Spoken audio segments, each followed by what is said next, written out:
Bonjour et bienvenue sur KWZTV Lozère pour cette édition spéciale des élections municipales 2026. Après les résultats du premier tour, nous nous retrouvons à Mende en présence des candidats qualifiés pour le deuxième tour. Sur KWZ, nous vous proposons le débat de l'entre-deux tours. Avant de débuter, je tiens à rappeler que nous sommes un média indépendant, apolitique, neutre et sans parti pris.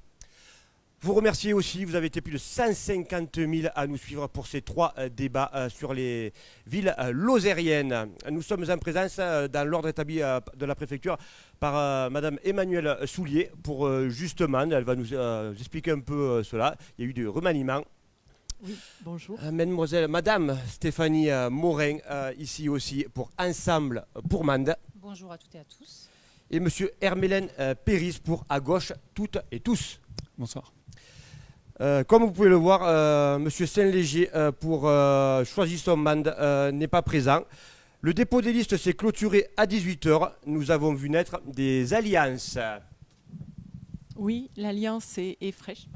Allez-y, voilà, je vais venir à vous, Madame Soulier. Madame Soulier, une alliance est née. Vous pouvez nous en dire un peu plus sur cette alliance et vous représentez M. Saint-Léger ?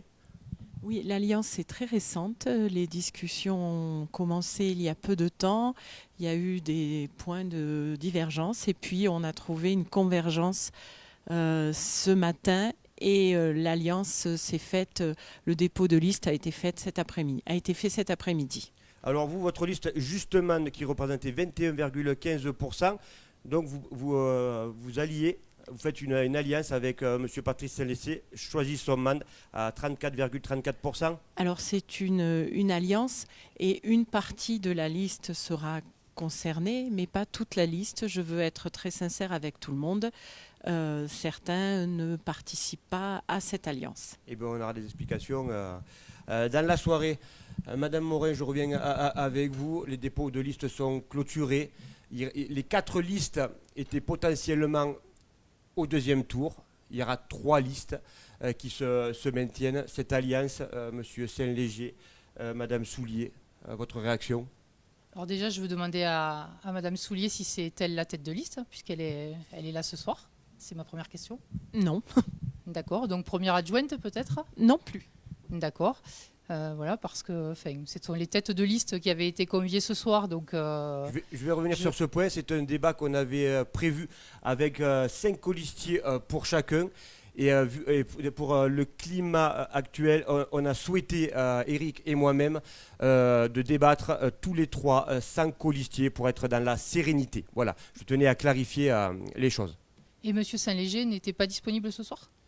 Madame Soulier, vous représentez M. Saint-Léger, Oui, il n'est pas oui. disponible ce soir ? Non, visiblement, il n'était pas disponible ce soir, donc j'ai pris la relève au débeauté.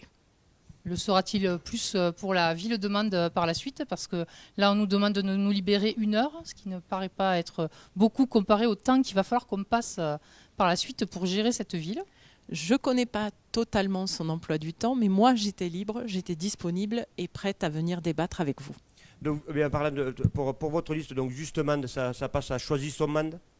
Alors, ce n'est pas toute la liste qui est englobée, ce n'est pas toute la liste qui souhaitait la fusion. Donc, je vais être très sincère pour ne pas mettre à mal les colistiers qui ne seraient pas d'accord avec cette situation.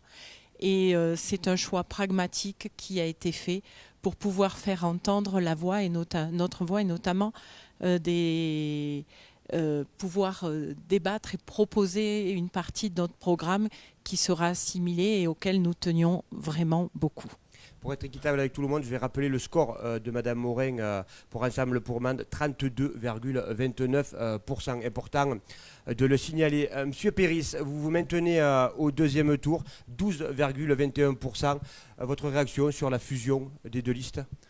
Déjà, du coup, on n'est pas tout à fait étonné que M. Saint-Léger ne soit pas là, puisqu'il avait annoncé qu'il ne comptait pas être maire à 100%, qu'il conserverait son poste au département et ainsi que son activité professionnelle.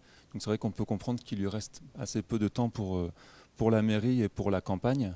Donc pour moi, cette fusion, j'ai trouvé que c'était intéressant que Madame Soulier le dise, que tous les colistiers de sa liste n'ont pas suivi l'alliance, puisqu'il y avait dans cette liste des gens qui avaient en fait qui étaient de gauche, en fait, qui avaient des valeurs de gauche et qui ont dû être très déçus en fait, par le fait de se rapprocher d'une liste qui est à droite. Et comme M. Saint-Léger le dit, il est ami de M. Wauquiez, donc on sait que c'est une droite qui est quand même très assumée et voilà, on peut dire que c'est l'aile droite du LR, quoi. Alors, Madame Soulier, je peux répondre à ça. allez-y. Donc, il y a même des colistiers de gauche qui se sont alliés pour cette alliance. Après, c'est des choix vraiment très personnels. Et la liste n'est pas, pour moi, une intégration à une liste de droite. Il y a des gens de différentes orientations. Et justement, avec notre arrivée, cette orientation est de plus en plus plurielle. Et je pense que quand on fait une campagne politique comme celle-là, c'est pas s'associer à un parti politique, mais c'est s'associer à un projet, et c'est des gens divers et variés qui peuvent porter un projet qui leur semble proche dans leur volonté. Moi, ma Madame surprise, Morin. puisque tout à l'heure, je n'ai pas tout à fait répondu exactement, la surprise, c'était justement la séparation de ces deux listes au 15 décembre, puisque au départ, c'était deux personnes qui étaient annoncées ensemble avec Emmanuel Soulier, premier adjoint. Et Emmanuel Soulier avait fait savoir qu'il y avait des divergences sur des valeurs ou des idées politiques. Je pense entre autres à un sujet sur l'homophobie. Donc c'est vrai que je suis très, très surprise qu'aujourd'hui, elle puisse imaginer retravailler avec une personne qui ne partage pas les valeurs humaines qu'elle défendait à ce moment-là, quoi. Madame Soulier, vous voulez répondre? Je trouve ça toujours très élégant, la façon dont les choses se passent. Là, on ne parle pas d'une association politique, on parle d'une association pour un combat pour les municipales. Les valeurs, là, on a besoin de pragmatisme dans cette élection municipale. Je pense que le message qui a été envoyé par la population, c'est qu'ils ne voulaient plus de l'équipe en place. Et si vous voulez commencer à devenir assez désagréable, ce qui les gêne, c'est cette espèce de vision clanique d'un territoire qui commence à devenir lourde pour la population. Donc j'essaie de rester très stoïque, très aimable et très courtoise, mais je peux par exemple préciser que votre premier adjoint, M. Laurent Suau, n'a souvent pas eu autant d'inquiétude que j'en avais eu tout d'abord quand il s'est associé lui-même à M. Saint-Léger. Donc une association entre M. Suau et M. Saint-Léger au département, c'est une ouverture. Une association entre M. Saint-Léger et Mme Soulier pour la commune de Mende, alors qu'il y a 33 autres personnes, même 34 autres personnes, ça devient une perte de valeur. Je trouve ça dommage. Madame Soulier, vous nous avez parlé des élections du département en août 2024. Oui. Voilà, les alliances qu'il y avait eu M. Suau, M. Saint-Léger. Voilà. C'est cette alliance-là. Oui, et le combat départemental est plus un combat politique que le combat municipal, si je peux me On permettre. va avancer un petit peu, juste, on va répondre et après je donne la parole à M. Péris. Oui, pas de souci. Oui, alors là, c'est intéressant de venir sur ce sujet-là, puisque déjà, les élections départementales, ce ne sont pas les mêmes électeurs là dont on parle. On parle d'électeurs, de conseillers départementaux qui ont élu un président. Et là, on est en train de parler d'électeurs de la ville, de Mandoises et de Mandois, qui vont élire une équipe pour gérer leur ville. On ne parle pas de la même chose, mais on va quand même rester sur le département. Il faut quand même reprendre le contexte. On parle d'un contexte de Madame Sophie Pantel et Laurent Suau qui ne s'entendaient absolument pas. Je ne parlerai pas des lettres anonymes du Corbeau, dont on sait qui ont été les victimes de ces lettres, et ce retournement de situation par rapport à ce sujet qui est carrément un sujet judiciaire, quoi. Voilà. Donc alors là, franchement, très politique. Ah oui, là je ne vois pas du tout ce que vient de faire ce sujet-là dans ce débat. Moi, je suis pas sujet du des tout. Lettres anonymes. Oui, je suis pas du tout concernée par ce genre de sujet. Je n'ai jamais envoyé moi, pour ma part, de lettres anonymes Je à qui l'espère. que ce soit. Mais le Corbeau a été Mais le corbeau a été identifié. Hein, mais donc, qu'est-ce que ça vient faire là? Qu'est-ce que ça vient faire? C'est dans ce climat Là, politique. on a dévié un petit peu C'est dans des ce climat politique que le 9 du août, département. les choses ont basculé. Voilà, Madame Moret, s'il vous plaît. Voilà, Là, c'est on est un malsain, peu hein. sorti du C'est sujet. très Là, c'était malsain des comme, alliances du département qui a eu à comme août sujet. 2024. Monsieur Péris, 12,21%. Vous donnez la parole à Monsieur Péris. 12,21%. Voilà, vous avez l'analyse pour vous de ce premier tour et la réserve de voix potentielle pour vous. Effectivement, donc on a fait un score qui est quand même honorable puisque ça nous a permis de nous qualifier pour aller au deuxième tour. Donc déjà on va commencer par remercier tous les Mandoises et Mandois qui ont voté pour notre liste. Donc une liste qui est de gauche, la seule liste qui s'affiche réellement de gauche. Donc oui, les réserves de voix, il y en a. Déjà, des personnes qui ont voté pour la liste de Madame Soulier vont forcément se reporter vers la gauche, puisque je pense qu'il y a une certaine partie des personnes qui ont voté pour sa liste qui avaient apprécié ses valeurs humaines et ses valeurs de partage et aussi le soin qu'elle souhaitait avoir par rapport à l'éducation nationale, en tout cas aux écoles. Donc là, on sait que Monsieur Saint-Léger tient à baisser les taxes.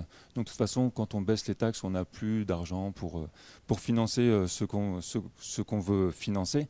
En tout cas, quand ça concerne la solidarité et le côté social. Donc des réserves de voix, il y en a non seulement ici, il y a des réserves de voix également parmi les abstentionnistes. 34%. Il y a quand même 34% d'abstentionnistes. Donc j'invite celles et ceux qui ne se sont pas exprimés à le faire. Pas forcément pour notre liste, mais en tout cas c'est important qu'ils s'expriment. Et nous on a quand même l'avantage par rapport aux autres listes d'avoir une identité qui est claire, qui est sans ambiguïté. On est représenté par des citoyennes et citoyens, mais également par des partis politiques.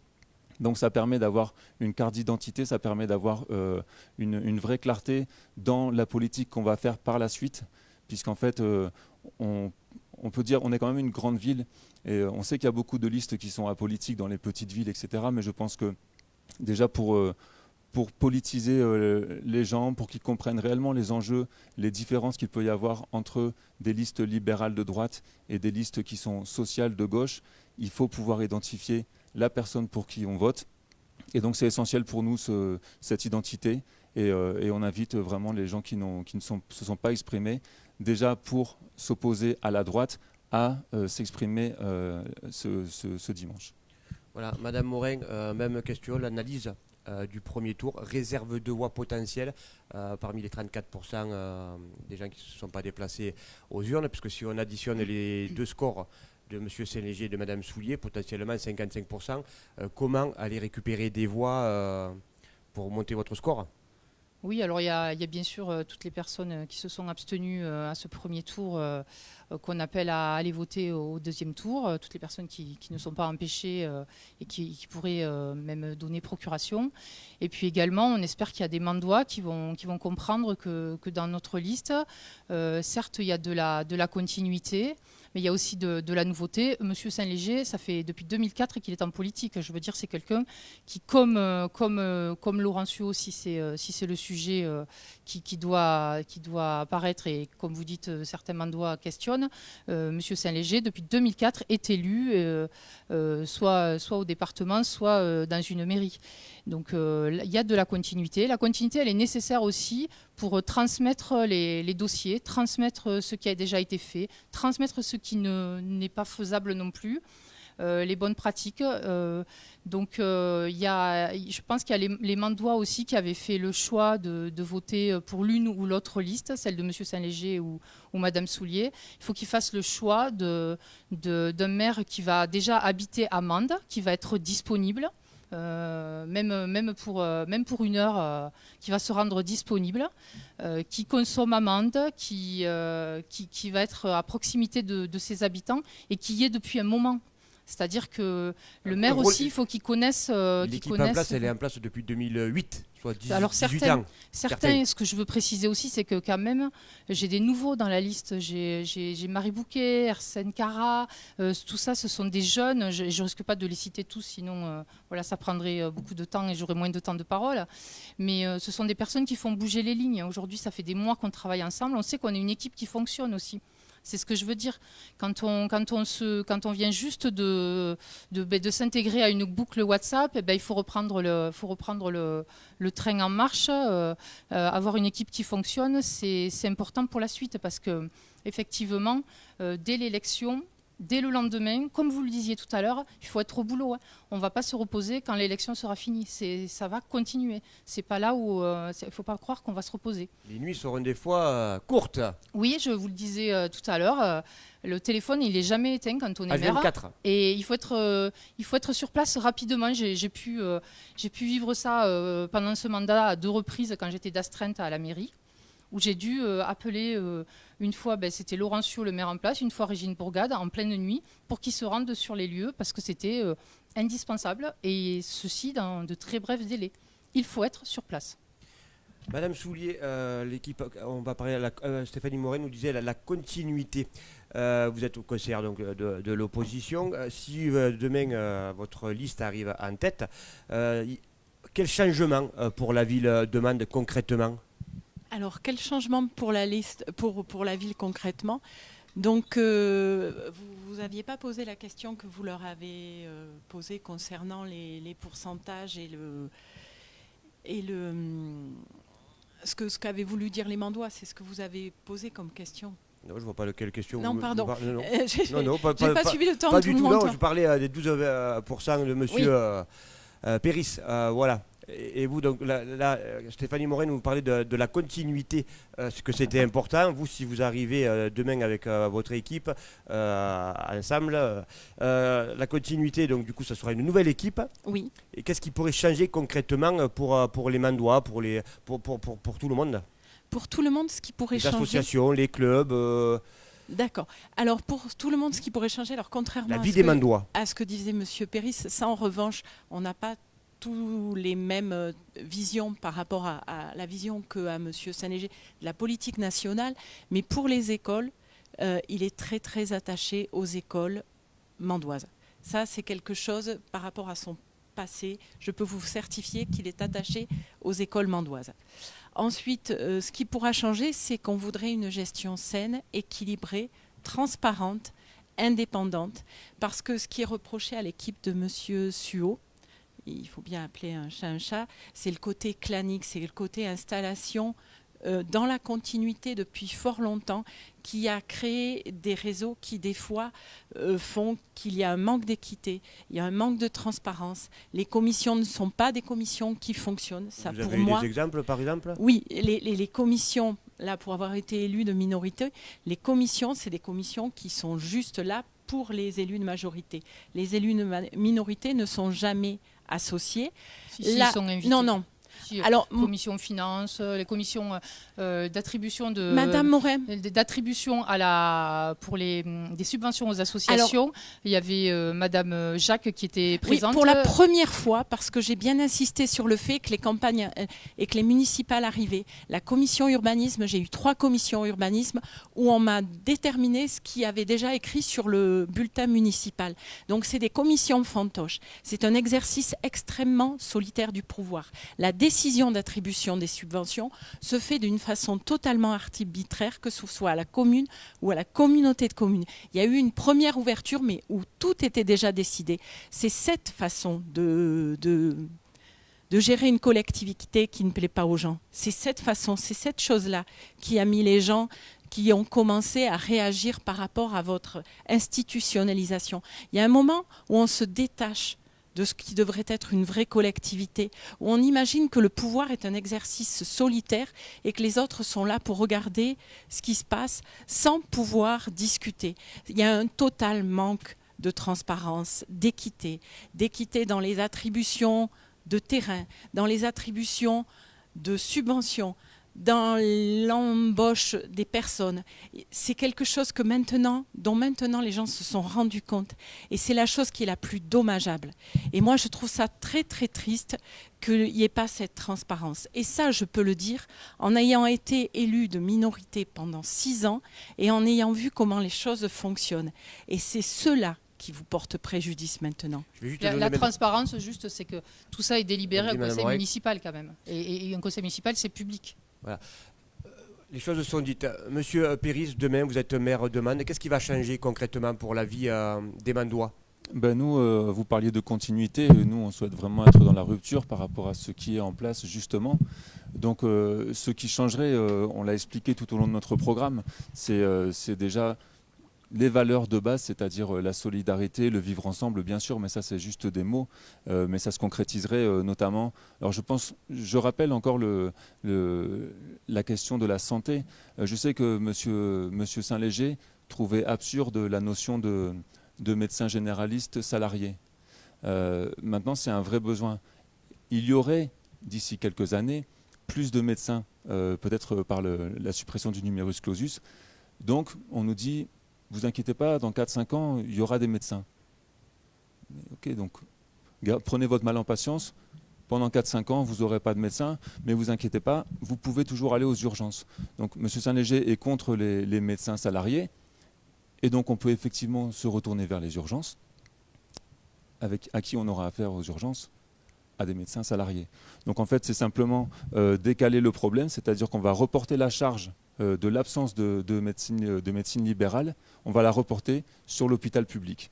Je pense que les gens qui ont une grippe et qui doivent se faire arrêter 3 jours parce qu'ils ont une fièvre à 40 degrés, qu'ils ont des douleurs musculaires, ils n'ont pas à passer aux urgences, quoi. Les urgences, ce n'est pas fait pour ça. Engorger les urgences. Engorger les urgences et pourquoi pas patienter 9 heures dans la salle d'attente pour être pris en charge. C'est pas normal en fait. Les urgences ne sont pas faites pour ça. Les urgences sont faites pour, comme le nom l'indique, sont faites pour les urgences.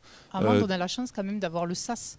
Le SAS, c'est un numéro d'urgence qui permet d'avoir un rendez-vous chez un médecin généraliste dans la journée, quand il y a une urgence, sans passer par le service des urgences. Parfois. C'était important de le signaler. Monsieur Péris, demain vous êtes maire de Mende. Quelle est votre priorité? Voilà, vous prenez vos fonctions. Quelle est votre priorité? Je l'ai dit déjà, on a parlé des centres de santé avec... Ça prendra un peu de temps de le mettre en place. Mais oui. quelle est votre priorité première? Vous arrivez à la mairie de Mende, dans le bureau de maire. Quelle est votre première priorité? Faire l'état des lieux, un état des lieux? C'est quoi votre première priorité? En fait, on ne va pas... À un moment donné, il faut quand même du temps pour installer les choses. Donc je ne vais pas vous dire que du jour au lendemain, je vais bouleverser quelque chose. Ça prend du temps. C'est pour ça que le mandat dure 6 ans. Il durera peut-être 7 ans cette fois-ci. Mais notamment, il y a une des priorités qui est très importante pour nous, c'est la participation citoyenne. C'est accéder aux besoins de la population pour pouvoir y répondre au mieux. Une élection tous les 6 ans, c'est bien, mais ce n'est pas suffisant. Il faut qu'au fil du mandat, on consulte régulièrement les citoyennes et citoyens pour pouvoir connaître leurs besoins. On n'a pas la science infuse. On peut avoir des bonnes idées sur le papier, on peut avoir a priori des bonnes idées. Simplement, il faut quand même qu'on soit capable de consulter les principaux concernés pour pouvoir avoir des réponses. Donc, par exemple, la mise en place d'outils de participation citoyenne, ce serait un chantier qu'on démarrait immédiatement. Donc vous faites un état des lieux et après vous avisez suivant cet état des lieux.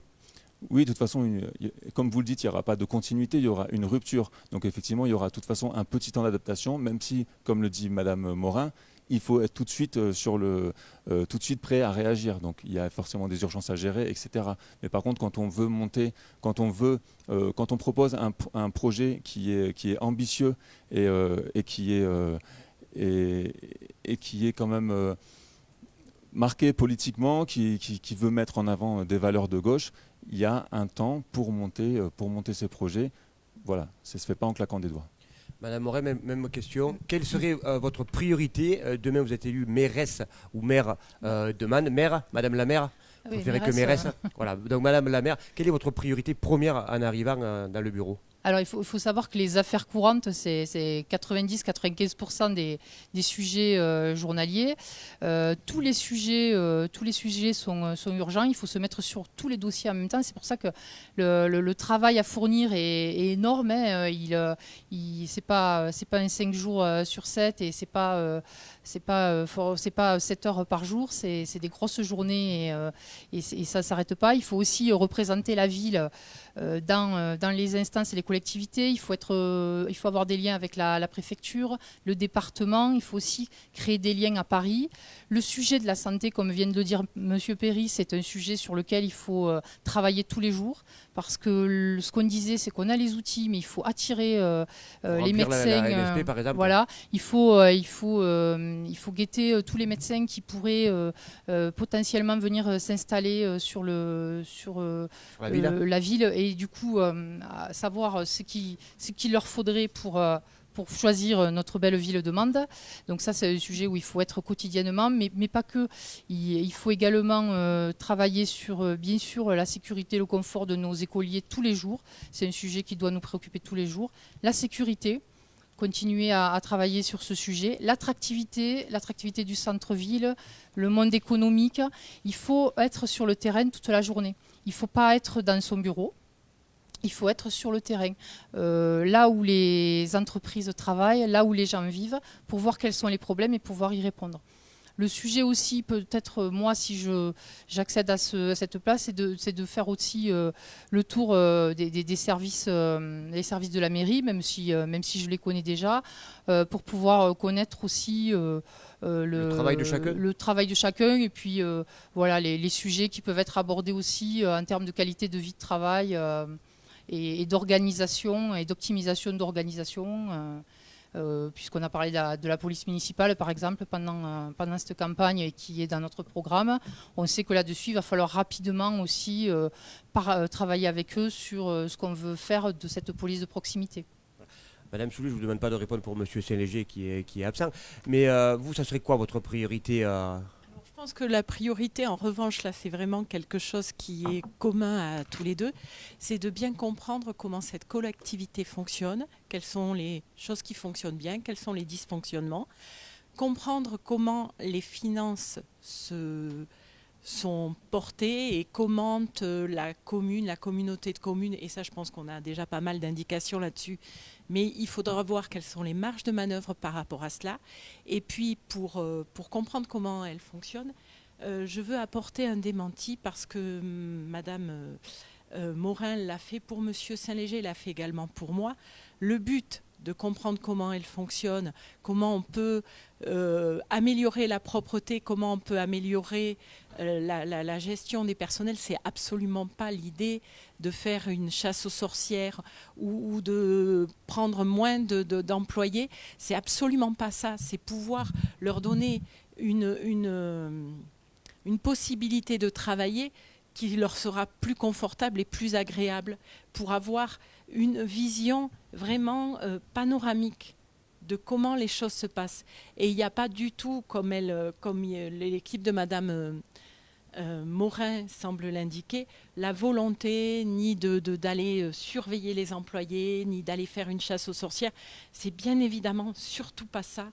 Et le but, c'est vraiment de leur donner les bons outils, de donner les bons logiciels, de pouvoir gérer les choses de la bonne façon pour que l'organisation soit efficiente et efficace. Et concernant la propreté, comme moi je l'avais dit dans mon programme... Pas efficace et alors, pas assez efficace. Alors, c'est les employés sont efficaces, mais par exemple sur la propreté, puisque c'est un sujet qui a été largement débattu sur les réseaux, sur tous les réseaux sociaux. Sur tous les réseaux sociaux.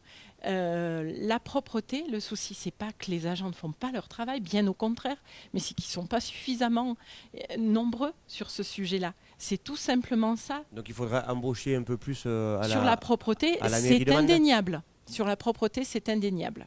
Madame Morin, vous l'entendez ça? Il faudrait embaucher à la mairie de Mende sur le service propreté? Alors, peut-être, mais je dirais que la propreté, on a surtout parlé des crottes de chiens, ça on parle des incivilités, et je pense qu'il faut agir différemment là-dessus. Je ne pense pas que ça soit aux agents de la collectivité de ramasser les crottes de chiens tous les jours dans la ville. Si personne ne les ramasse, si il faut bien qu'on le fasse. Mais il faut aussi travailler sur de la répression par rapport à ces incivilités, quoi. Par contre, ce que vous dites là par rapport au fait que je vous ai parlé du personnel, c'est parce qu'à un moment donné, vous avez parlé d'économie, vous avez même parlé de 25% d'économie, et je vous demandais où est-ce que vous alliez chercher ces économies. Est-ce que c'était sur la baisse de personnel? Parce que moi, la question qui va me venir également, c'est vous avez donc deux programmes différents. comment vous allez faire les économies que vous nous aviez annoncées en fusionnant vos 2 programmes. Parce que 2 programmes des idées, ça fait beaucoup d'argent à dépenser. Et tout ça en baissant les impôts, ça me paraît ambitieux. Ce qu'elle vous demande, c'est quel choix vous allez faire. Alors on arbitrera évidemment entre les projets des 2 programmes et puis il y a un mandat long de 7 ans probablement. Donc les choses ne se feront pas dès les premières années.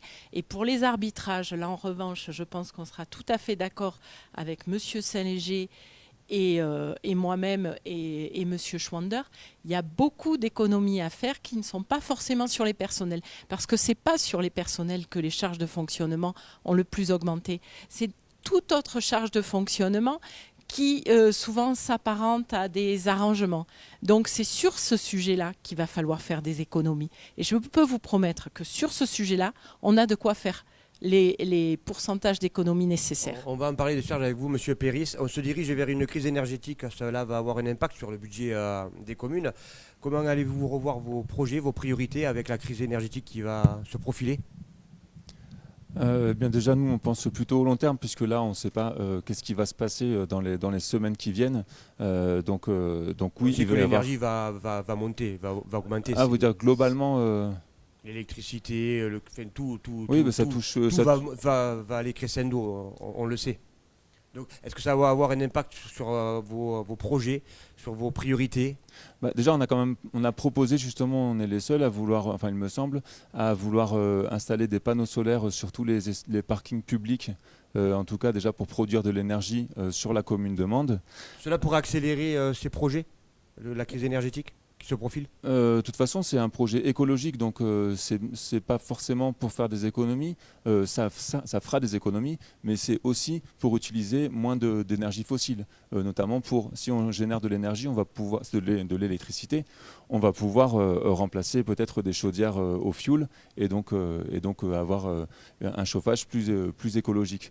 Donc, est-ce que ça va accélérer ? De toute façon, le problème avec l'écologie, c'est que c'est toujours la variable d'ajustement. C'est-à-dire qu'à un moment donné, on sait qu'il y a un changement climatique et ce n'est pas uniquement ni à Mende ni en France, c'est dans le monde entier. On parle d'écologie, on a des sommets internationaux sur l'écologie. Quand il commence à y avoir des sujets qui sont plus prioritaires, plus chauds, etc., l'écologie, plus personne n'en parle. On voit que dans le G7, on voit que certains pays abandonnent ce genre de problématiques-là, ce genre de sujets-là. Et pour nous, l'écologie, c'est central. Ça ne doit pas passer après le reste. Ça doit être une préoccupation constante et continue. Et il n'y a pas de raison de laisser de côté ce sujet, puisque c'est un sujet qui est mondialement impactant et qui ne s'arrête pas, qui ne fait que s'empirer. Donc plus on va le laisser de côté, plus les choses vont s'accélérer. Oui, la crise énergétique va forcer, pour ceux qui s'attachent uniquement à l'économie, va les forcer à effectivement se tourner vers des énergies vertes, mais c'est juste dans la logique du capitalisme de dire, puisque ça coûte plus cher, on va essayer de produire nous-mêmes. Mais nous, on est dans une logique écologique, on pense à l'environnement avant tout, et avant de penser uniquement à l'économie. C'est un peu des guerres un peu partout sur la planète. Ça va aller au-delà de l'écologie. Il va falloir trouver des solutions parce que les coûts montent partout pour les citoyens, pour les communes. Donc il va falloir trouver vraiment des solutions pour faire, c'est la même question pour tous les trois, vraiment des économies. Puisque vous le savez, ça va flamber. Oui, ça va vraiment flamber. Ça va aller au-delà de l'écologie. Puisque de certaines communes. Puisque vous me relancez, de toute façon, nous, au niveau de notre programme, on a prévu de faire des accords avec les propriétaires qui en particulier ont des logements vides pour les inciter à les remettre sur le marché. Pour les remettre sur le marché, il faut qu'ils passent par une phase d'isolation des locaux pour faire des économies. On sait aussi que même en été, quand on commence à avoir des vagues de chaleur qui commencent à être importantes en Lozère, ça arrivait assez peu avant. Il y a des gens qui vivent sous les toits. C'est insupportable de passer. Ils sont obligés de sortir en fait. Donc évidemment, il faut aider aussi la population à pouvoir isoler son habitation et aider les propriétaires à le faire également, pour avoir effectivement une consommation énergétique plus basse. On sait qu'il y a des villes où il y a des canicules monstrueuses, où tout le monde met la clim. La clim réchauffe les rues. Donc ce n'est pas du tout une solution. Ça peut ponctuellement être une solution, mais la solution, c'est d'isoler au maximum son logement et aussi pour les gens qui vont circuler à l'extérieur, simplement de végétaliser au maximum aussi les rues pour qu'on ait des espaces qui soient vivables pendant la canicule. Madame Sully, même question avec la crise énergétique qui se profile, ça va impacter les budgets des communes, ça change vos projets, là, ça par accélère rapport- certains projets. Oui, certains projets, parce que justement, il y avait un point de convergence. Peut-être que nous l'avions sorti avant le groupe de Monsieur Saint-Léger, auquel maintenant j'adhère. Nous avons déjà passé à la méthanisation des eaux usées, et c'est sorti aussi dans le programme de Ça, Monsieur vous l'avez Saint-Léger. chiffré, par exemple? Alors, le coût a été chiffré à 4 millions d'euros, mais avec une rentabilité relativement rapide. Ensuite, pour le solaire, alors ça c'était sur notre programme à nous, mais je pense que Monsieur Saint-Léger ne verra aucune opposition à ce qu'il soit repris. C'est les trackers solaires, c'est-à-dire c'est des panneaux solaires, mais qui suivent le sens du soleil. Donc ça, je pense qu'on peut faire pas mal d'économies là-dessus. Et c'est des projets qui sont menés vraiment conjointement, qui vont dans le même état d'esprit. Et là, vous ne parliez pas des économies de la collectivité, mais des économies pour les personnes. Sur le sujet de la rénovation, là, on est tout à fait en concordance sur le besoin de rénovation des logements et de l'aide pour ce faire. Madame Moret, même question, la crise énergétique est à nos portes, les prix flambent, donc vos Alors, projets... on l'a déjà vécu en 2021. Hein, donc, effectivement, déjà, la collectivité a dû faire face à une première crise énergétique qui a impacté énormément les coûts sur les budgets. Donc, on avait déjà dû réagir. Donc, déjà, les panneaux, les luminaires, on avait tous passé en LED. Il y en a très peu qui ne le sont pas. Donc ça a fait une économie d'énergie très très conséquente. Hein. Ça a eu un effet immédiat. Et donc comme on avait continué à travailler sur ce sujet, dans le programme, on a mis aussi une boucle d'autoconsommation. Ça, c'est un sujet sur lequel on va travailler très vite et qui permettrait de produire de l'électricité, de la consommer localement. Exactement, c'est ça. Alors après, voilà, je ne vais pas reprendre, mais on a aussi dans le programme un sujet sur les panneaux photovoltaïques. Et donc ça c'était, l'étude était déjà engagée sur certains parkings, effectivement, qui peuvent être couverts. Et également la rénovation thermique, entre autres des bâtiments municipaux. Ça a commencé et effectivement, il faut continuer parce que ça permet de faire des belles économies d'énergie. Donc, je dirais qu'on est plutôt sur des économies d'énergie et une boucle d'autoconsommation. Monsieur Péris, vous parlez d'une création d'une mutuelle municipale. Vous la financez comment, cette mutuelle municipale ? La mutuelle municipale, ça ne se finance pas, ça se finance par les adhérents de la mutuelle. L'idée d'une mutuelle municipale, c'est simplement d'être en position de négocier auprès du prestataire qui fournit cette mutuelle des tarifs de groupe, entre guillemets. C'est exactement ce que font les entreprises. Elles ont des tarifs qui sont plus intéressants parce qu'elles passent peut-être par des courtiers, mais en tout cas, ce qui est sûr, c'est qu'elles négocient sur le volume. Et malheureusement, aujourd'hui, on a des gens qui disposent de mutuelles négociées, c'est le cas de tous les salariés. Il y a une partie même qui est payée par l'entreprise. En tout cas, c'est des tarifs qui sont intéressants et avec des prestations qui sont du coup plutôt intéressantes. On a des gens qui ont des aides pour la mutuelle parce qu'ils ont des revenus très faibles, mais on a des personnes qui, par exemple, arrivées à la retraite, quand ils vont quitter leur entreprise, d'un seul coup, ils vont devoir gérer leur mutuelle eux-mêmes, donc payer leur mutuelle, et ils vont payer en tant que particuliers. Donc ils vont arriver, on va vérifier leur dossier médical, etc. Et ça peut être des montants qui sont très élevés. Et chaque année, plus on vieillit, les mutuelles, elles calculent le risque. Certaines mutuelles, c'est devenu des assurances. Elles font comme avec les voitures. Elles calculent le risque. Plus on est vieux, plus on a des maladies, plus on a eu des antécédents médicaux, et plus le tarif est élevé. Ça peut être des tarifs qui sont très importants, donc c'est important de pouvoir accompagner les Mandoises et les Mandois pour qu'ils puissent avoir une mutuelle, à défaut d'avoir un service de santé, une sécurité sociale qui finalement, petit à petit, dérembourse de plus en plus de médicaments. Ça, c'est un autre problème, mais on ne peut pas le régler au niveau de la municipalité. Allez, attendez, vous voulez réagir vite fait sur ce que Oui, M. parce Péris a posé que alors une question c'est pour pas vous. moi qui l'ai institué, c'était déjà dans le programme de Choisissons le monde pour un nouveau souffle, mais j'ai vu qu'il y avait aussi une mutuelle municipale, donc je maîtrise moins le sujet, mais le projet est aussi en cours sur cette liste-là. On l'avait également, nous, on l'a dans Ouais. le programme parce que je pense que ça, c'est un sujet qui est vraiment remonté pendant la campagne et qui est une vraie mesure de pouvoir d'achat pour les Mandois.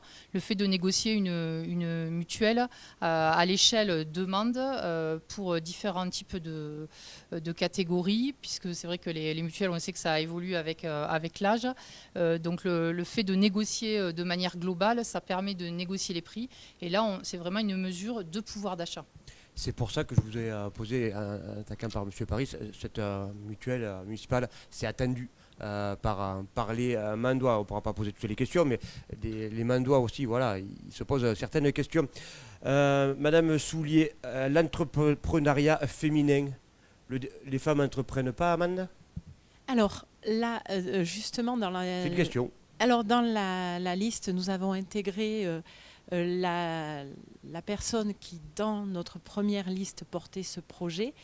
Et c'est un sujet où il n'y a pas forcément encore une égalité. Et ce serait important de pouvoir plus porter cet entrepreneuriat au féminin. Et la personne qui, dans mon équipe, portait ce projet, vient de rejoindre la liste Choisissons monde pour un nouveau souffle. Madame Morin, création d'une ferme urbaine municipale. Vous pouvez nous en dire un peu plus et son coût? Oui, bien sûr. Alors, la création de la ferme municipale, c'est une suite logique de la réinternalisation de la cuisine et donc de la qualité des repas qui sont servis dans les cantines scolaires et à la crèche.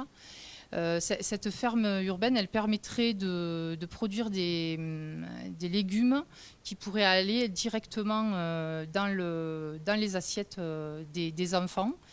Et ceci consoliderait la politique de circuit court que l'on a aujourd'hui. Avec des jardiniers du coup de la municipalité. Alors ça, le montage, pas forcément. Il y a un groupement d'intérêt public pour la gestion de cette cuisine centrale. On pourrait imaginer que ça soit ce groupement, puisqu'il y a trois collectivités qui sont dans ce groupement. Donc tout est à imaginer. En tout cas, aujourd'hui, la gestion de la cuisine centrale, elle est gérée par un groupement. Ça peut être cette suite-là. Monsieur Péris, mise en place de systèmes de vélo en libre service. Vous le financez comment? C'est destiné à qui? Alors ça rentre dans le cadre du transport public général. Quand vous parliez effectivement de qu'est-ce qu'on mettra en place tout de suite, ce qu'on mettra en place tout de suite, c'est une multitude d'audits, notamment des audits sur les transports publics, pour s'assurer que ce soit le plus optimisé possible, c'est-à-dire qu'il n'y ait pas de bus vides. On aimerait qu'il y ait de plus petits bus, plus fréquents. Il faut faire une étude aussi de coût pour savoir combien ça peut coûter. Mais actuellement, on veut que le choix de la voiture, ça soit la dernière option possible. Donc effectivement, on souhaiterait aussi diversifier les pistes cyclables pour qu'il y ait une vraie continuité pour la circulation. Et les vélos en libre service, ils seraient financés par les utilisateurs, mais il y aurait aussi des personnes, tout comme les transports publics, qui pourraient bénéficier gratuitement des vélos en libre service. Mais pour tout vous dire, c'est peut-être un dossier que je maîtrise pas trop, puisqu'en fait, voilà, ça serait financé tout au long de ces 6 ou 7 ans de municipalité, mais je pense que c'est vraiment essentiel parce que ça permettrait aussi aux Mandoises et Mandois d'essayer de délaisser un peu la voiture et d'avoir un accès avec des vélos électriques qui sont très pratiques, mais qui ne sont pas forcément accessibles à tout le monde. Ça coûte quand même extrêmement cher aujourd'hui un vélo électrique. Donc ça serait financé par la commune. Je n'ai pas d'autres choses à vous répondre. Madame Morin, un projet phare, j'ai vu ça dans vos projets phares, création d'un centre socio-culturel. Alors il existe déjà beaucoup. Oui. En fait, l'idée, c'est plus de rassembler l'offre qui est existante et qui est pour certains endroits peut-être plus difficilement accessibles, et tout rassembler sur le même endroit qui est l'Antirouille actuelle, et mutualiser certaines activités et pouvoir faire aussi de l'intergénérationnel, puisque ces activités qui existent dans différents lieux, elles touchent différents publics, et le fait de rassembler dans un même lieu, ça donne de la visibilité, et ça permet aussi de travailler avec les différentes tranches de la population. Madame Soulier, plus aider les écoles et au voyage scolaire, à leur déplacement. Les écoles mandoises ne sont pas assez aidées, pourtant ils ne voyagent pas assez, ils ne sortent pas assez, nos petits écoliers mandois. Non, ils sortent très peu du département, ils n'ont pas vraiment l'opportunité de le faire. Mais là, c'était sur le projet, justement, sur le projet Choisissons Monde pour un nouveau souffle. Il y a aussi vraiment, je peux vous le certifier, de par l'histoire de M. Saint-Léger, une volonté de bien aider les écoles. Et le budget qui était alloué aux écoles n'est pas extraordinaire pour l'instant. Donc si vous voulez faire plus voyager oui, les petits il mandois faut et mandoises. découvrir d'autres endroits, il faut sortir un peu de chez soi pour pouvoir voir le monde ou voir la France. Le budget de l'école, c'est le premier budget de la collectivité dans sa globalité. Sur les voyages scolaires, il faut aussi tenir compte de ce que les enseignants ont envie de faire, puisqu'aujourd'hui, la collectivité, elle participe et au voyage scolaire. Alors ça ne s'appelle pas comme ça, puisque c'est plutôt le projet éducatif de l'année des enseignants. Donc pour certains, ce sont des projets qui vont amener à faire de la spéléo, par exemple, ce qu'on peut faire complètement dans le département, voire pas très loin dans la ville, et prendre en charge les frais de déplacement. Aujourd'hui, il y a une école, hier, qui est partie sur Toulouse, toute l'école, quand même, en totalité, Del Castillo, pour pas la citer. Donc, je veux dire, le voyage peut se faire, la collectivité participe, et aussi, il faut tenir compte des projets des enseignants, quoi. Madame Saint-Léger, vu que vous avez fusionné avec Madame Soulier, vu que vous avez fusionné avec Monsieur Saint-Léger, les commerçants m'ont posé la question, c'est quoi la création d'une carte de fidélité collective? Alors, j'ai vu ça dans Là, le vous avez fusionné. programme. Oui, on a fusionné. J'ai vu ça dans le programme, mais je ne maîtrise pas encore totalement ce sujet-là. En revanche, si nous allons au terme de ce sujet, de ces élections, il semblerait que je pourrais m'occuper particulièrement du commerce et du centre-ville, que je connais particulièrement bien, parce que je pense être la personne, dans tous les élus de la collectivité, à parcourir le plus souvent le centre-ville et à consommer le plus souvent dans le centre-ville. Mais le sujet, là, je ne le maîtrise pas encore en totalité. Et puis, je sais qu'il existe Lozère Fidélité, mais qui marche plus très bien, et qui a aussi les chèques Fait des Bons, qui, eux, fonctionnent pas mal, qui concurrencent les chèques parfois cadeau-cœur. Et en revanche, je sais qu'il est très important, et ça, je l'ai dit chaque fois, de revoir le fonctionnement soit d'un nouveau syndicat, soit d'une nouvelle association de commerçants qui soit, comme je l'avais dit précédemment, pas gérée par les élus, mais par les commerçants eux-mêmes. Comment serait financée cette carte? Parce qu'effectivement, la carte, elle existe déjà, qui s'appelle Lozère Fidélité. Alors ça, je vous ai dit, je ne maîtrise pas encore totalement le sujet, parce que je viens d'intégrer la liste, et ce n'est pas un sujet que j'ai particulièrement travaillé. Pour le reste, je sais qu'il existe aussi les chèques Fait des Bons. Je sais comment fonctionnent les chèques cadeau-cœur et quels sont leurs écueils. Et je peux vous certifier que ce que attendent les commerçants en priorité, c'est d'avoir une refonte totale de l'office de commerce qui ne donne pas satisfaction et qui est tenue par les élus et non les commerçants. Justement, en parlant des commerçants, vous vouliez supprimer aussi les panneaux lumineux. J'avais vu passer cette info. Mais ça, c'était sur la liste justement. On n'a pas. Ça, c'est oublié parce que les commerçants, ils ont besoin de visibilité. Mais là, c'est non, mais en plus, c'est pas les panneaux lumineux des commerçants, c'est les panneaux lumineux qui sont en entrée de ville, qui ne donnent même pas beaucoup d'informations sur les commerçants. C'est ces espèces de panneaux déroulants où des fois ils annoncent le marché-demande qui ne marchent pas les 3/4 du temps et qui font qui génèrent une nuisance Une pollution lumineuse, visuelle pour une vous pollution visuelle. Voilà, c'est exactement le terme. Parce que les commerçants aussi, ils ont besoin de communiquer. Ah mais bien sûr. D'ailleurs, à ce sujet, au cours des porte-à-porte, on a bien compris que les panneaux indicatifs de commerce, d'hôtels, de restaurants n'ont pas été remis en place suffisamment quand ils ont été enlevés. Et il faut faire une signalétique qui soit plus cohérente et qui permette aux gens de trouver les différents lieux. Monsieur Péris, vous voulez construire plus de logements sociaux. Il manque des logements sociaux à Mende? En fait, à Mende, on respecte le quota de logements sociaux, donc c'est très bien. Simplement, on rencontre un problème, c'est le prix de l'immobilier. Donc si le prix de l'immobilier est important, c'est parce qu'il y a quand même une pénurie de logements.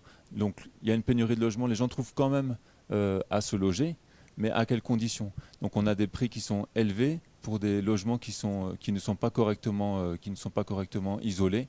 Donc nous, on veut travailler d'une part sur les logements qui sont déjà vacants pour faire en sorte qu'ils soient rénovés et remis à la location, et également sur les logements sociaux, puisque c'est peut-être les seuls logements qui seront accessibles à des personnes qui n'ont pas suffisamment de revenus et qui seront par contre des logements qui seront décents au niveau de l'isolation et au niveau du chauffage, et pas des passoires thermiques.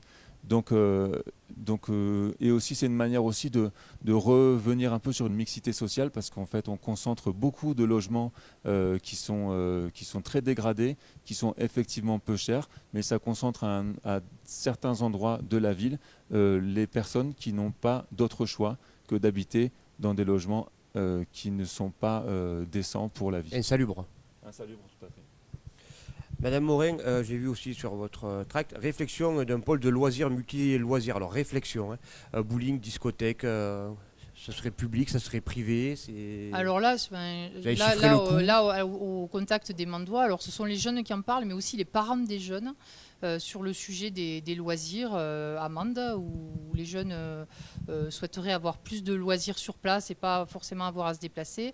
Et entre autres, la discothèque, par exemple, qui a fermé, je ne sais pas du tout où en est son ouverture et la programmation de cette ouverture, mais qui fait que les jeunes sont partis et partent encore sur les routes tous les week-ends pour aller en boîte de nuit. Je pense qu'il faut avoir une vraie réflexion pour pouvoir accompagner un porteur de projet. On sait qu'un porteur de projet sur un bowling et un bowling tout seul, ça ne fonctionne pas. Il y a des études qui ont été faites, plusieurs. Mende n'a pas la population nécessaire pour faire vivre un complexe, donc un porteur de projet ne va pas se lancer là-dedans. Donc il faut avoir une réflexion sur un pôle de loisirs, je dirais multiplex, c'est-à-dire qui comprend plusieurs activités, peut-être qui peut toucher plusieurs tranches d'âge, bien entendu. Madame Soulier, je prends là pour Monsieur Saint-Léger. Redynamiser l'espace événement. Il n'est pas dynamique cet espace événement? Non. Le marché est donné tous les week-ends d'octobre à avril dans l'espace événement, mais l'espace en bas ne fait pas son usage. Et le fait même qu'il y ait le marché fait qu'on ne peut pas faire de congrès à ce moment-là dans cet espace événement. Et on a mis le marché parce qu'on ne savait pas quoi faire de l'espace événement. Alors évidemment, il faut le redynamiser en envisageant sa fonction touristique qui n'est plus à l'ordre du jour. Et j'avais vu qu'il y avait une concomitance entre M. Saint-Léger et nous-mêmes, c'est-à-dire c'était de faire des thés dansants, de faire... alors moi j'avais la baume du maire, je ne sais pas si elle sera reprise par la nouvelle équipe que je viens d'intégrer, mais l'été dansant, des activités de cartes le week-end pour les personnes âgées, il faut que l'espace événement trouve un usage parce que pour l'instant, il n'a pas vraiment trouvé sa place dans la ville. Je veux juste réagir par rapport au marché, oui, parce que avez-vous discuté avec les commerçants du marché qui, eux, sont très contents de se retrouver dans l'espace événement, qui est très pratique, tant au niveau installation, manutention. Eux, ils souhaitent travailler, ils disent bien que ce n'est pas que le sujet de la collectivité, il y a un sujet qui leur appartient aussi sur l'animation qui pourrait être faite et le travail qui est à mener ensemble. Mais en tout cas, ce qui est sûr, c'est que les consommateurs et les commerçants sont contents d'être à cet espace-là, sur lequel il y a un parking à côté. Ils peuvent amener leur camion directement dans la salle pour installer leur étal, ce qui est quand même un gros travail. Hein. Ils arrivent très tôt, les commerçants du marché. Et ensuite, ils peuvent re-rentrer pour Madame Morin, moi j'ai souvent parlé aux commerçants du marché. Alors ils se plaignent du bruit. Dans l'espace événement, le bruit se réverbère. On voit aussi, je connais beaucoup de gens qui vont sur le marché le week-end et qui n'y vont plus lorsque le marché se trouve à l'espace événement parce que le lieu n'est pas accueillant, il est triste, il est sombre, cette résonance, ce bruit, il n'a pas été fait pour ça. Mais vous y allez dans ce marché? Parce que honnêtement, je ne reconnais pas ce que vous êtes en train de dire. Alors là, et je connais on voit que beaucoup, le marché c'est sensible. Hein. Oui, je connais beaucoup de commerçants qui l'été m'ont dit aussi ce qu'ils souhaiteraient pour l'hiver. C'est cet espace événement. Avouez vraiment que le marché l'hiver n'est pas, que le marché à Mende n'est pas le plus beau marché de Lozère, et loin de là, et vraiment loin de là. Mais c'est un marché où on trouve de tout. Voilà. Et alors, ça veut dire quoi de tout? Vous y allez au Moi, marché? je ne vais jamais au marché, Madame Morin, jamais. Non, mais là, vous allez au marché à l'espace événement? Alors, je vais au marché. Parce qu'au marché, à l'espace événement, relativement souvent dans l'espace événement, mais je préfère beaucoup y aller quand il est l'été sur la place. Et évidemment, il ne faut pas que les commerçants aient froid. Mais il y a d'autres solutions à donner. C'est le marché le moins attractif de tout le territoire. Et ça, c'est un fait. Et malgré les animations que vous avez mises en place, ce marché est triste. Et ce marché ne fonctionne pas. Et je peux vous garantir que là, c'était pour le coup dans la liste justement, quand on a proposé des projets autres, c'est les projets qui ont eu le plus de vues et le plus de likes de tous les projets que nous avons proposés. Ce marché à l'espace événement n'est pas un espace qui a été conçu pour y mettre le marché. Je voudrais juste l'avis de M. Péris sur le marché. Votre avis, M. Péris, sur le marché. On voit que le marché à Mende, c'est sensible. Hein. Oui, bon, c'est certain que c'est plus agréable de faire le marché l'été, au soleil, etc. Maintenant, moi, par rapport à l'espace Georges Frêche, je pense qu'il est sous-exploité et que s'il ne trouve pas de clients pour l'occuper, c'est la moindre des choses d'utiliser ce qui est déjà existant. Donc ça ne me choque pas que le marché, que la Georges Frêche soit utilisée pour le marché. Alors oui, c'est peut-être pas le plus beau marché du territoire. En tout cas, il y a beaucoup de gens qui le fréquentent malgré tout. Et par rapport à la halle Georges Frêche également, si on était à la mairie, on mettrait aussi régulièrement cette halle Georges Frêche à disposition des associations qui travaillent bénévolement, qui dépensent beaucoup d'énergie et qui font des choses extraordinaires. Je ne pense pas forcément que à des associations mandoises, mais également des associations du territoire. Il y a beaucoup d'activités dans d'autres villes en Lozère. On a des villes comme Florac ou Marvejols qui sont très dynamiques, ou même Chirac qui sont très dynamiques avec les associations. Je pense que la moindre des choses, quand on a un espace qui est très beau comme la halle Georges Frêche, c'est que s'il y a des associations qui sollicitent pour faire des événements, il faut mettre à la disposition gratuitement pour profiter de tout le travail et de toute l'énergie qu'ils dépensent pour produire des événements aussi sympas. Merci à tous les trois. Vous l'aurez compris, on arrive à 1 heure de débat. On ne peut pas parler sur toutes les thématiques. On a commencé ce débat, ça a été très politisé, le début de ce débat. Mais après, on a quand même parlé de vos projets, c'est important, c'est ce que veulent les Mandois. Hein. Ils vont voter dimanche et ils veulent un peu plus d'éclaircissement sur certains projets. Je vous propose maintenant, pour finir comme le débat précédent avant le premier tour, à tous les trois, vous, Madame Soulier, vous représenterez Monsieur Saint-Léger, face à la caméra qui vous concerne. Pourquoi voter pour vous? Je commence avec vous, Madame Soulier, qui va représenter Monsieur Saint-Léger. Ça, c'est toujours dans l'ordre de la préfecture. Hein. Pourquoi voter pour votre liste commune maintenant? Alors la liste commune, face à la caméra. La liste commune, c'est encore enrichi de nouvelles compétences. La chose importante pour voter pour cette liste commune, c'est trouver enfin un souffle nouveau pour cette ville. Parce que cette ville est en train de se scléroser. Et on pense qu'on peut apporter une nouvelle envie aux gens de venir habiter, de l'attractivité, un développement économique qui pourra reprendre sous de nouveaux auspices une gestion beaucoup plus saine, beaucoup plus raisonnable, faite de la bonne façon, éviter les alliances claniques qui font que la vision de cette ville est galvaudée. Il faudrait retrouver une envie de venir vivre ici et donner un enthousiasme qui n'est plus, parce qu'on a l'impression qu'il y a une chape de plomb qui a été instituée depuis quelques années. Madame Morin, pourquoi voter pour vous dimanche 22 mars? Déjà, moi, je voulais dire, la liste, elle s'appelle l'équipe Stéphanie Morin. Stéphanie Morin, tête de liste, je suis là ce soir. Et donc, je voudrais vous dire que j'habite à Mende, que je suis tout à fait prête à endosser le rôle de maire, que j'ai une équipe depuis des mois qui n'a pas du tout changé ces derniers jours et qui est celle qui me suit dans cette aventure, que nous avons un programme qui est chiffré, qui est réaliste et qui correspond bien sûr aux attentes des Mandois, qui pourra évoluer s'il y a des choses qui doivent évoluer au cours des années, comme on vient d'en parler. Mais on reste fidèle à ce qu'on a dit depuis le départ, et je pense que là-dessus, c'est important, et vous voyez que vous pouvez compter sur nous et le programme qu'on porte depuis le début. Monsieur Péris, dimanche 22 mars, pourquoi voter pour vous? Oui, merci. Écoutez, je déplore aussi que M. Saint-Léger ne soit pas là ce soir. Franchement, c'est vraiment très regrettable, puisque on s'adresse à Madame Soulier, qui est c'est déjà. On n'était pas là pour débattre avec Madame Soulier, franchement, mais c'était très agréable malgré tout. Ils ont fusionné leur liste. Oui, mais on voulait avoir la tête de liste de la nouvelle liste, comme nous sommes présents. On s'est déplacés. Ça veut dire que c'est une vraie fusion. Oui, c'est une vraie fusion. Du coup, alors, on avait quand même eu des scoops aujourd'hui, parce qu'on apprend du coup avec la fusion de la liste de Madame Soulier que Madame Soulier est de droite, donc c'est bien de le savoir en fait. C'est mieux de le savoir avant de pouvoir voter. Il n'y a pas que des gens de droite sur la liste de Monsieur Saint-Léger. Saint-Léger. Si vous rejoignez une liste de droite, vous êtes de droite. On ne peut pas rejoindre une liste de droite sans l'être. Non. Là, c'est une liste sans étiquette. C'est toujours encore plus ambigu dans ce cas, donc on ne peut pas savoir.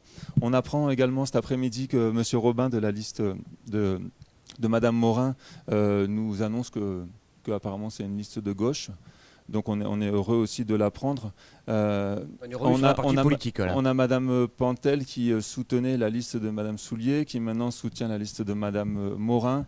Donc on ne sait pas trop. En tout cas, qui me semblait invité à voter pour la liste de Madame Morin. Ne soutient pas du tout notre liste. D'accord, alors je retire ce que je viens de dire. Par contre, Monsieur Robin est depuis le départ dans la liste, et effectivement, c'est le premier fédéral du PS. Et ce que je regrette, c'est qu'on a fait une réunion du nouveau Front Populaire pour rassembler toute la gauche, que le Parti Socialiste ne nous a pas suivis, et que du coup maintenant on se retrouve avec des listes des listes qui sont en difficulté. Mais ce que je tenais vraiment à dire ce soir, c'est que c'est vraiment important, je pense, pour une ville comme Mende, de savoir pour qui ils votent, quelles sont les étiquettes des personnes pour qui ils votent.